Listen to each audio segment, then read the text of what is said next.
کہ عورتوں پر سب سے بڑا حق اس کے شوہر کا ہو جاتا ہے اور مردوں پر سب سے بڑا حق اس کی ماں کا رہتا ہے۔ جب عورت اپنے شوہر کو تمام رشتوں سے زیادہ عزیز رکھتی ہے،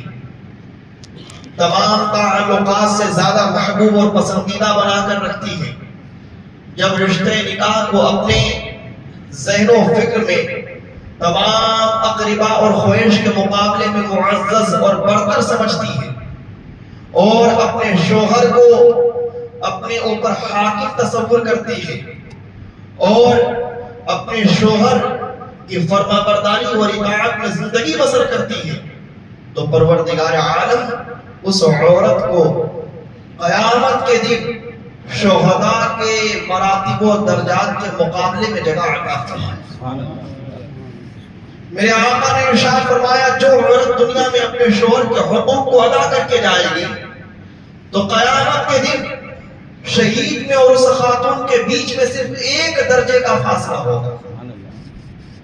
جو مقام و مرتبہ، جو بلندی، جو برتری، جو رفعت، جو ہونے قدر و منزلت ایک شہید کو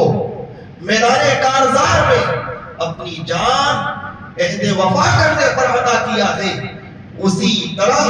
ہم مقام و مرتبہ ایک فرما بردار مسلم خاتون کو عطا کریں۔ سبحان اللہ۔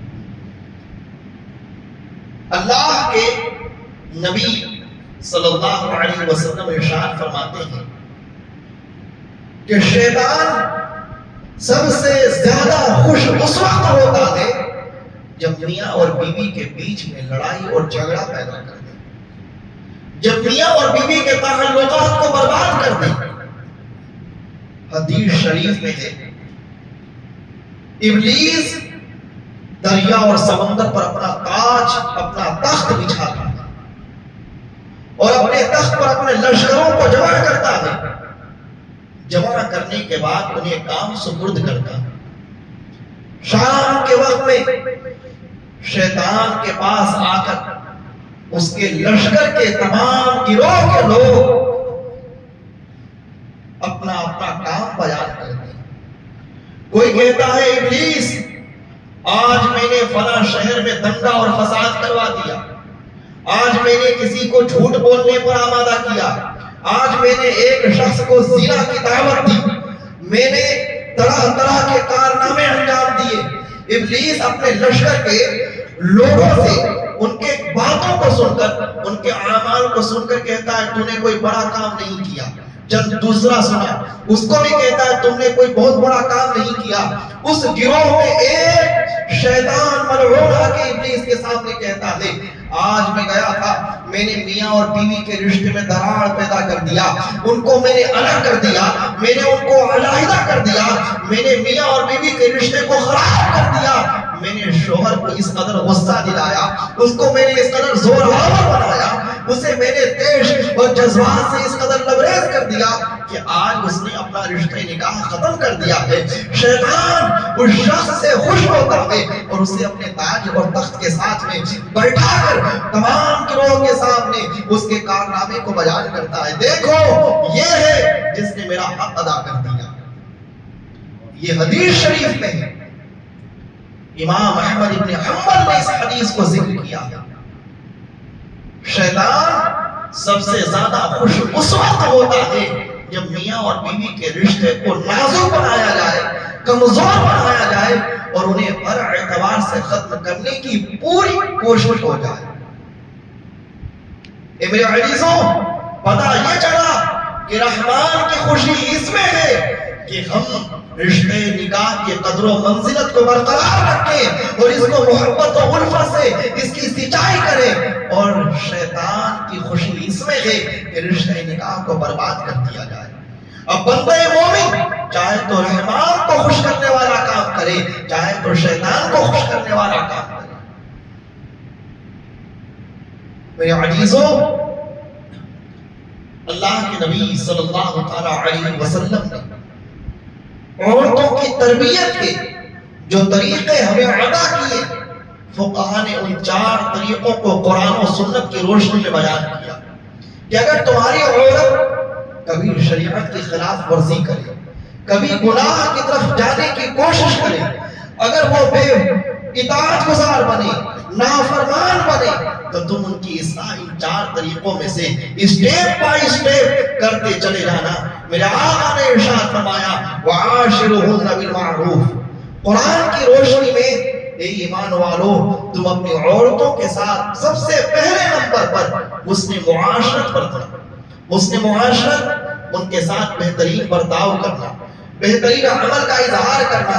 اپنا کردار ستھرا رکھ کے دکھانا، انہیں اپنے عمل کو پریکٹیکلی اچھا کر کے دکھا دینا، اور انہیں بتلا دینا کہ تمہارے حق میں سب سے بہترین شوہر میں ہو، تمہارے حق میں سب سے بہترین خاوند میں ہو، تمہارے حقوق کی سب سے بہترین حفاظت کرنے والا میں ہو، تمہارا سب سے بہترین نگہبان میں ہو، تمہارا سب سے بہترین خیال رکھنے والا میں ہو۔ وَعَاشِرُهُنَّ بِالْمَعْرُوفِ، اپنی خواتین کے ساتھ میں حسن معاشرت کرنا، ان کے ساتھ میں خیر سے پیش آنا، بھلائی سے پیش آنا۔ نمبر 1 حسن معاشرت کی دعوت میرے آقا نے دی۔ دوسرے نمبر پر میرے آقا ارشاد فرماتے ہیں، قرآن کہتا ہے فَعِظُوهُنَّ، اگر وہ حسن معاشرت کے بعد بھی اپنی خطاؤں پر، اپنی لفظشوں پر، اپنی بے حیائی پر اور شریعت کے پامالی پر اڑی رہے، تو اب تم انہیں قول کے ذریعے بہترین نصیحت کرنا، حکمت کی باتیں بتانا، قرآن کی باتیں بتانا، احادیث کی روشنی میں اس کی نصیحت کرتے چلے جانا، نصیحت کرتے رہو یہاں تک کہ رب تعالیٰ اس کے دل میں تمہاری زبان اور تمہاری حکمت و دانائی کی بات کو اتار دے۔ دوسرے نمبر پر میرے آقا نے ارشاد فرمایا عورتوں کی اصلاح اگر عمل سے نہ ہو سکے تو قول سے ان کی اصلاح کرنا، زبانی طور پر انہیں دعوت خیر عطا کرنا، ان کے ساتھ بہترین نصیحت کی باتیں پیش کرنا، انہیں بتانا کہ انسان کو جب اللہ رب العزت کا تقرب چاہیے تو انہیں کن مراحل سے گزرنا پڑتا،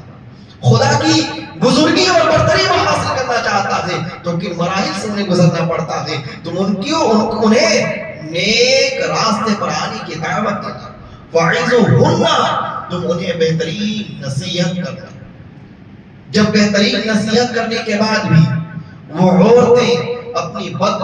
نیتی سے، برے عمل سے، برے فعل سے، برے برتاؤ سے باز نہ آئیں، تو میرے آقا نے ارشاد فرمایا کہ قرآن کی روشنی میں وَاهْجُرْهُنَّ فِي الْمَضَاجِعِ، تم ان خواتین سے اپنا بستر بچھونا الگ کر لینا، تم انہیں ان کی خوابگاہوں میں چھوڑ دینا، تم اپنا بستر الگ کر لینا تاکہ تمہاری دوری، فرقت اور جدائی کے بعد میں وہ اپنے نفس کا محاسبہ کرنے لگے، وہ غور کرے کہ کیا وجہ ہے کہ میرے شوہر مجھ سے دوری اختیار کر رہے ہیں، کیا وجہ ہے کہ وہ مجھ سے جدا ہونے پر آمادہ ہیں، کیا وجہ ہے کہ انہوں نے آج مجھے بے یار و مددگار چھوڑ دیا ہے، تنہا اور یکا کر دیا ہے۔ میرے آقا نے ارشاد فرمایا تیسرے نمبر پر اے ایمان والو، اگر تمہاری عورتیں اصلاح کے بعد بھی اصلاح قبول نہ کرے تو تم ان سے اپنا بچھونا، اپنا بستر مکمل الگ کر لینا۔ پھر میرے آقا نے ارشاد فرمایا اگر بچھونا اور بستر الگ کرنے کے بعد بھی وہ شیطان کی تقلید کر رہی ہے، شیطان کے راستے پر چل رہی ہے، ایمان و حکمت سے دور ہو رہی ہے اور قول و عمل میں بہت ہی زیادہ افراط و تفریط کی شکار ہو چکی ہے، تو میرے آقا نے ارشاد فرمایا وَضْرِبُوهُنَّ، قرآن کے مطابق تم انہیں ہلکی سی مار مارو۔ مطلب یہ نہیں کہ انہیں زر و کوب کرو، بلکہ مراد یہ ہے کہ تم انہیں اس طرح سے چھوڑو کہ انہیں محسوس ہو جائے کہ تم ان کے دل و دماغ سے مکمل طور پر نکل رہی ہو۔ ایسی مار نہ ہو کہ جس مار کے اندر ان کے جسم پر خروش آئے، ان کے جسم کے اوپر کسی طرح کا نقشہ چھپے، بلکہ تم انہیں ہلکی اور نرمی کے ساتھ میں، محبت کے ساتھ میں اور انتہائی بہتری کے ساتھ میں انہیں ہلکی سی مار مارو تاکہ انہیں احساس ہونے لگے کہ میرا شوہر مجھ سے بہت زیادہ ناراض ہے، وہ مجھ سے بہت ہی زیادہ خفا ہے، وہ مجھ سے بہت ہی زیادہ روٹھا ہوا ہے، تاکہ وہ تمہاری رضا جوئی کی طلبگار بن جائے، تاکہ وہ تمہاری خوشنودی چاہنے لگے۔ ان 4 طریقوں سے اصلاح کرنا، میرے آقا نے ارشاد فرمایا پہلے نمبر پر ان سے بہترین برتاؤ کرنا، دوسرے نمبر پر انہیں اچھی باتیں سنانا، تیسرے نمبر پر بھی اگر سدھر نہ سکے تو اپنے بستر کو علیحدہ کر لینا، اور اگر تیسرے نمبر پر بھی عمل کر نہ سکے تو چوتھے نمبر پر انہیں ہلکی سی تعلیمی کاروائی کرنا، انہیں ادب سکھانے کے لیے ہلکی سی مار مارنا۔ اگر ان 4 طریقوں کے بعد بھی اصلاح نہ ہو سکے تو میرے آقا نے ارشاد فرمایا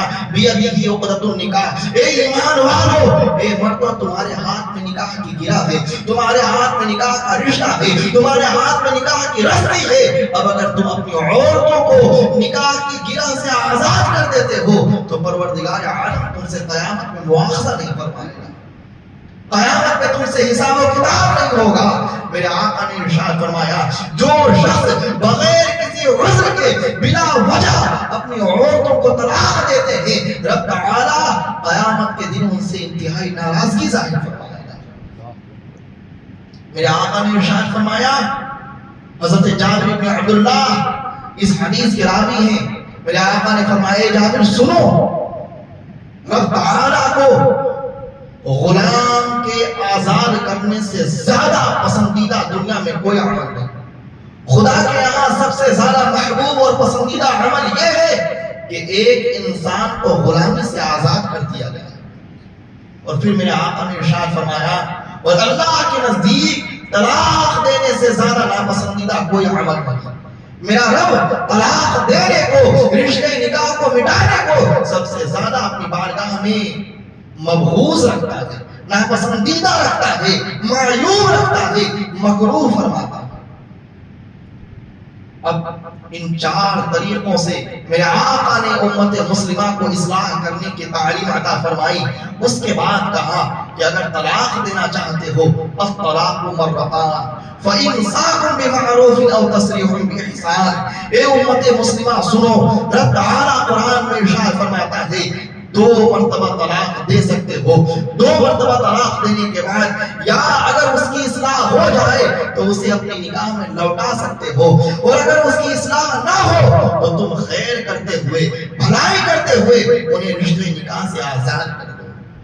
2 مرتبہ تک مرد مومن اپنی بیوی کو اگر طلاق دیتا ہے، رب تعالیٰ اسے اجازت دیتا ہے کہ وہ اپنی منکوحہ کو نکاح میں لوٹا لے، اس سے رجعت کر لے، اس کو واپس اپنے نکاح میں شامل کر لے۔ 2 مرتبہ طلاق دینے تک اختیار ہوتا ہے۔ اگر اس کے بعد بھی تمہاری عورت تمہارے راستے پر نہیں آ رہی ہے، شریعت پر نہیں آ رہی ہے، خدا کی کہ خوف و خشیت سے لبریز نہیں ہو رہی ہے، مصطفیٰ کے بنائے ہوئے نظام کی طرف پلٹ نہیں رہی ہے، بلکہ خدا کی نافرمانی کر رہی ہے، مصطفیٰ کی شریعت کو پامال کر رہی ہے، تمہارے ساتھ برا برتاؤ کر رہی ہے، خاندان کنبہ اور رشتہ دار کو اس نے اپنے برے خصلتوں سے برباد کر ڈالا ہے، تو اب میرے آقا ارشاد فرماتے ہیں 2 مرتبہ طلاق دینے کے بعد تمہیں اختیار ہے، تم اسے لوٹا سکتے ہو، لیکن 2 مرتبہ طلاق دینے کے بعد بھی اگر تم انہیں طلاق دے دو گے تو اب تیسری مرتبہ انتہائی خیر سے چھوڑ دو، اس کے بعد وہ تمہارے لیے ہمیشہ ہمیشہ کے لیے حرام ہوگی۔ فَإِن طَلَّقْتُمُوهُ فَلَا تَحِلُّ لَهُ مِن بَعْدُ حَتَّى تَنكِحَ زَوْجًا غَيْرَهُ۔ پھر قرآن کہتا ہے اگر تم نے 2 مرتبہ طلاق دینے کے بعد میں اپنی خواتین کو تیسری مرتبہ طلاق دے دی تو اب وہ عورت ہمیشہ ہمیشہ کے لیے تم پر حرام ہو گئی، یہاں تک کہ جب وہ کبھی اپنی زندگی میں اپنی مرضی سے کسی اجنبی مرد کے ساتھ میں نکاح کر لے گی اور وہ اجنبی مرد اپنی مرضی سے کبھی اسے چھوڑ دے گا، پھر تم دونوں آپس میں رہنے کے لیے راضی ہو جاؤ تو اب تم اس کے لیے اجنبی ہو، تم اس کے لیے ایک اجنبی شخص ہو، وہ چاہے تو تم سے نکاح کرے یا کسی اور سے نکاح کرے۔ میرے عزیزوں، اللہ رب العزت نے طلاق کے نظام کو اس لیے بنایا کیونکہ اہل عرب اپنی عورتوں پر زیادتی کیا کرتے تھے، وہ ایک سے زیادہ بیویاں رکھتے تھے، کسی کے حقوق کو پورا نہیں کرتے تھے، بلکہ بسا اوقات ایک خاتون کو اگر انہوں نے طلاق دے دی 1000 مرتبہ طلاق دینے کے بعد بھی اسے جبراً اپنے نکاح میں لے لیا کرتے تھے، پھر اسے دور کر دیتے تھے، پھر جبراً اس کو اپنے نکاح میں لے لیتے تھے۔ اس طرح سے ایک عورت کی زندگی مٹیا میل ہو جاتی تھی، اس طرح سے ایک عورت کی زندگی تباہ و برباد ہو جاتی تھی۔ میرا رب جو اپنے بندوں سے انتہائی محبت کرتا ہے، جو اپنے بندوں سے انتہائی زیادہ ہمدردی رکھتا ہے، اس عادل و قیوم رحیم و رحمان پروردگار پروردگار نے یہ نظام بنا دیا، اے ایمان والوں سنو، اگر تم اپنی عورتوں کو 3 مرتبہ طلاق دو گے تو 3 مرتبہ طلاق دینے کے بعد وہ تمہارے لیے حرام ہو گئی۔ ایک صحابی رسول ہے حضرت عبداللہ ابن عباس رضی اللہ تعالی عنہ، ان کے پاس میں ایک شخص سوال لے کر آیا، حضرت میں نے اپنی عورت کو 100 مرتبہ طلاق دی، میں نے اپنی خاتون کو 100 مرتبہ طلاق دے دی، 100 مرتبہ طلاق دینے سے مجھ پر کیا حکم نافذ ہوگا؟ حضرت عبداللہ ابن عباس فرماتے ہیں، اے مرد سن، 3 مرتبہ طلاق دینے کی اجازت تو تجھے شریعت نے دی تھی، 97 مرتبہ 97 مرتبہ جب تو نے اپنی عورت کو طلاق دی تو سوائے رب کی ناراضگی کے تجھے کچھ نہ ملا، اور خدا قادر و قیوم تم پر غضب کا اظہار فرما رہا ہے۔ اے میرے عزیزو، نکاح کی گرہ کو مضبوط رکھنے کا میرے اور آپ کے آقا نے بہت ہی زبردست تعلیم عطا فرمائی، اور طلاق اس وجہ سے نہیں ہے کہ رشتہ نکاح پرماننٹ رشتہ نہیں، دائمی رشتہ نہیں ہے۔ رب تعالیٰ اس رشتے کی دوام کو چاہتا ہے، اس رشتے کی ہمیشگی کو چاہتا ہے، اس رشتے کو قائم و باقی رکھنا چاہتا ہے، لیکن اس نے مرد کو عورت کا اور عورت کو مرد کا غلام نہیں بنایا۔ رب تعالیٰ اپنے دونوں بندوں کو مختار بنا رہا ہے، دونوں بندوں کو آزادی عطا فرما رہا ہے، دونوں بندوں کو اپنی زندگی اپنے اچھا اور اپنے تصرف کے مطابق گزارنے کی اجازت دے رہا ہے۔ چاہو تو صراط مستقیم پر رہو اور چاہو تو تم شیطان کے راستے پہ چلے جاؤ، دنیا میں جو کرو قیامت میں رب تعالیٰ تم سے مواخذہ فرمائے گا۔ رب تعالیٰ نے ہمیں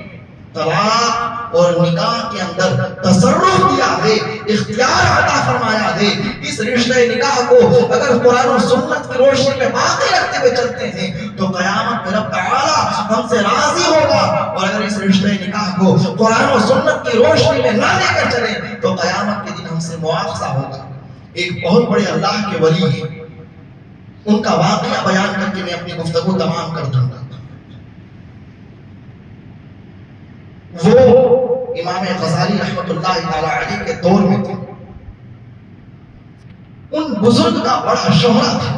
ان کی قطبیت، ان کی غوثیت، ان کی ولایت، ان کی کرامت، ان کے دعاؤں کی قبولیت کا شہرہ تھا۔ لوگ دور دور سے ان سے ملاقات کرنے کے لیے آتے تھے کہ آج حضرت سے ملاقات ہوگی، حضرت کی خدمت میں حاضر ہو کر اپنی مرادوں اور تمناؤں کو پوری کروا لوں گا۔ ایک مرتبہ امام غزالی رحمت اللہ تعالی علیہ اور ان کے رفقا حضرت سے دعا حاصل کرنے کے لیے اس بستی میں پہنچتے ہیں۔ جب اس بستی میں آپ کی انٹری ہوئی، آپ نے پوچھا فلاں بزرگ کہاں ہے؟ سب نے بڑی عزت کے ساتھ حضرت کا نام لیا اور کہا جائیے فلاں مقام پر حضرت کا گھر ہے، آپ وہاں انتظار کیجئے، آپ کی وہاں ملاقات ہو جائے گی۔ تمام لوگ ان بزرگ کی خدمت میں حاضری کے لیے دروازے پر پہنچتے ہیں۔ اندر سے ایک خاتون آتی ہے، اندر سے جب خاتون آتی ہے امام غزالی اور آپ کے رفقا پوچھتے ہیں، اے خاتون ہم فلاں بزرگ سے ملاقات کرنا چاہتے ہیں، وہ بزرگ کہاں ہے؟ وہ خاتون جذبات میں آ گئی، دیش میں آ گئی، غصے میں آ گئی، غضب میں آ گئی کہ آپ لوگوں نے تو اس بڈھے کو اپنے سر پر بٹھا رکھا ہے، اس میں تو اتنی خرابیاں ہیں، اس میں تو اس قدر برائیاں ہیں، اس میں تو اس قدر خطرناک اور مہلک عادات و خصائل موجود ہیں، آپ لوگ کیوں ان کے پاس میں بار بار آ جاتے ہیں؟ مجھے ان سے سخت نفرت ہے، میں ان سے سخت بیزار ہوں۔ اللہ اکبر!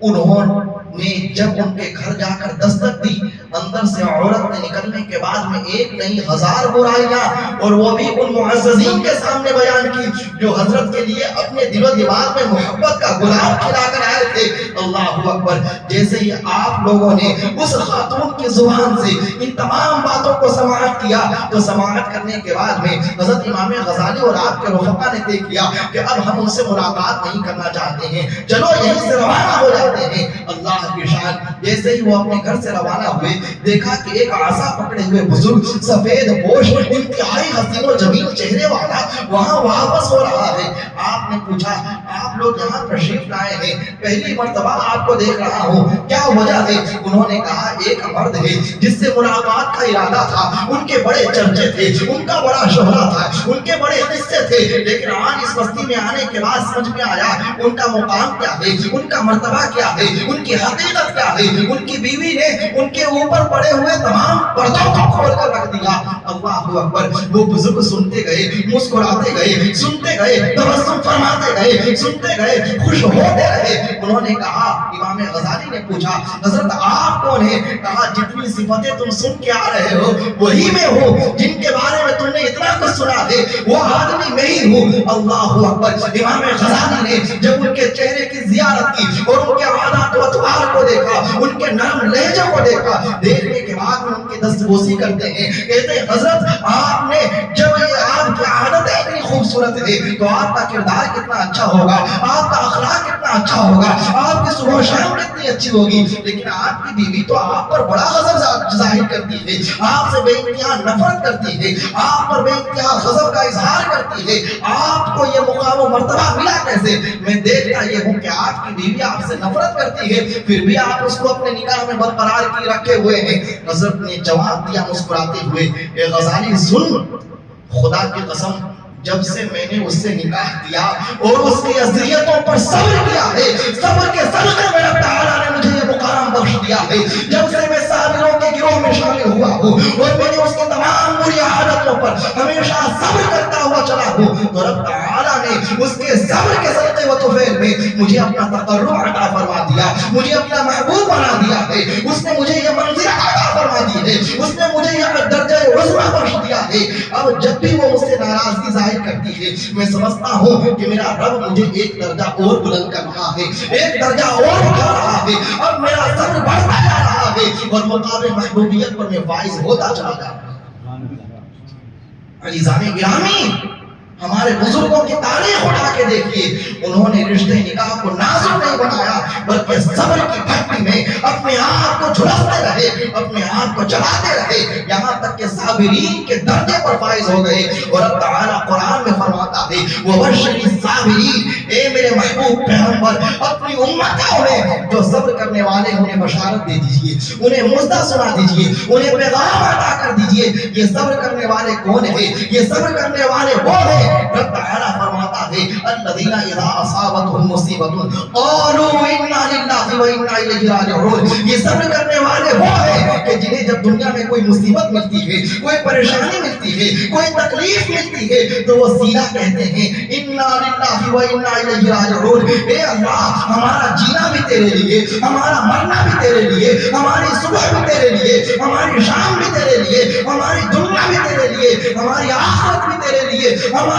سب کچھ ہے میرے پروردگار تیرے لیے. ہم آئے یہاں تیرے لیے, اٹھیں گے وہاں تیرے لیے. یہ سبق اللہ رب العزت نے ہمیں قرآن میں عطا کیا. جب بندہ مومن اپنے دل میں صبر کی رسی کو مضبوطی سے تھام لیتا ہے, پروردگار عالم دنیا کی تمام مصیبتوں کو اس کے لیے آسان فرما دیتا ہے اور قیامت میں مزدہ نافذہ عطا فرمائے گا, بشارت عظمہ عطا فرمائے گا, جنت کے سلسبیل عطا کرے گا, مصطفیٰ کے جامع کوثر سے سیراب فرمائے گا. اس لیے میرے عزیزوں رشتے نکاح کو مضبوط رکھو اور کوشش کرو اس کو پختہ رکھو, ہمیشہ نبھاتے رہو. پروردگار عالم ہم سبوں کو